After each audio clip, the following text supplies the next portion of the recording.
2, 1. Hey there, my name is Mershad with Ultimate Leadership Martial Arts, and this is another one of our Instructor Series videos for this year. And this one's going to focus on a holiday sale. And I know for some of you this is kind of a late video because you're already planning your holiday sale. Again, this is for instructors and school owners, and if you're a student, again, you're more than welcome to check out the video, but this is geared mainly towards instructors today, as well as school owners. When you think about your holiday sale, and some of you are still on the fence whether you're going to do one or not, and some of you are all full-fledged gung-ho, some of you are just taking orders on it. One way or another, though, you need to try to fit in a holiday sale. Some of you do it before Thanksgiving, some at the Thanksgiving sale, and some after or even in December. We found at our school that before Thanksgiving works better, but that's mainly for our scheduling purposes more than anything else. A lot of people like the beginning of December, and that's awesome. Here's the bottom line. A lot of people look at the holiday sale and they think, well, I don't know if I'm going to be able to sell enough, or I don't know, I don't want to look like I'm just in here to make money and things like that. And here's the way we look at it. We, first of all, use the holiday sale income to either catch up on things or invest in things, and that's a really big deal because when else do you have money coming in 1 or 2 days like you would at a holiday sale? So let me ask you this: do you have something you're making payments on that you could pay off?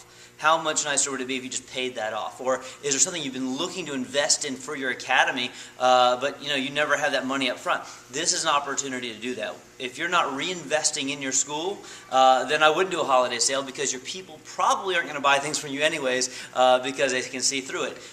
So doing a holiday sale is big. Using that money to reinvest in your academy, update the look of it, get new equipment, or again, if you do have those things you're still trying to pay off, using it for that as well is a big deal, okay?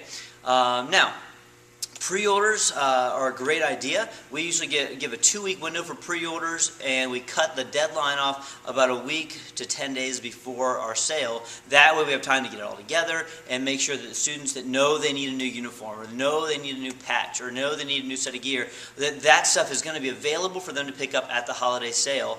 That's going to be a good thing. Now this year we also did something extra. Those people that put pre-orders in, we're giving them a VIP pass to come in 2 hours early on our both days of our sale. They get 2 hours of time where they get to come in by themselves. And this is twofold. Number one, it helps us because if we have a mad rush of people and somebody comes to get their pre-order, we don't want to just rush to get that done. So it gives us 2 hours of time where pre-order VIPs can come in and they can pick up their order, and plus it gives them 2 hours of their own just to kind of walk around and check out all the gift ideas and anything else that they may want to get. Okay, so those things, the pre-orders and the VIP time, just something extra we're trying this year to see how it works, and give those people a little bit extra time.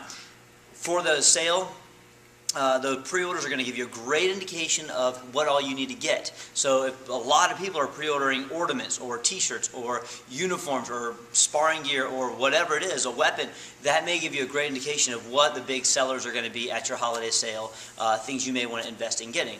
The big things your students want are the things they need.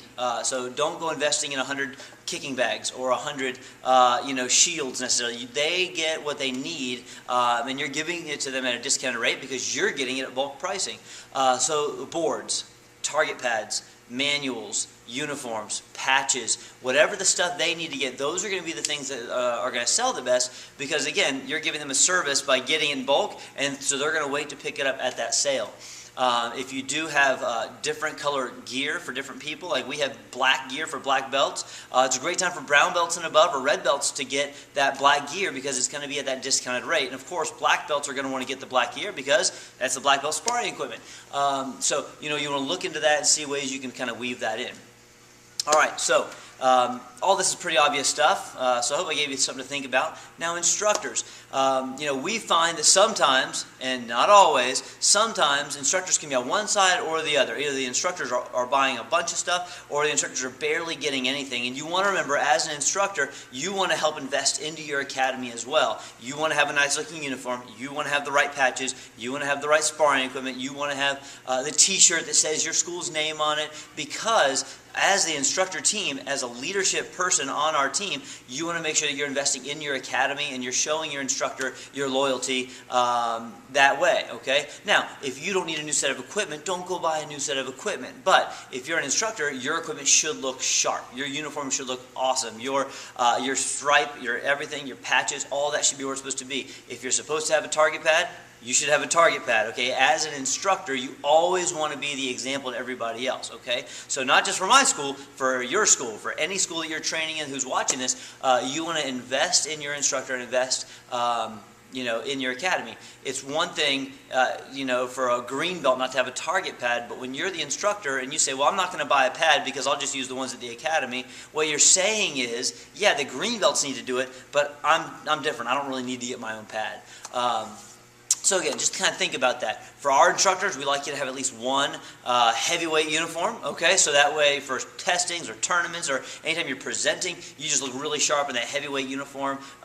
They do have to be ironed, so that is a downside, but at the same time, man, those things look real sharp when you wear them, okay? So again, I hope I gave you a couple of things to think about. If you have any questions on a holiday sale, you're more than welcome to email me at tkdohio@woh.rr.com. All right, have a great week.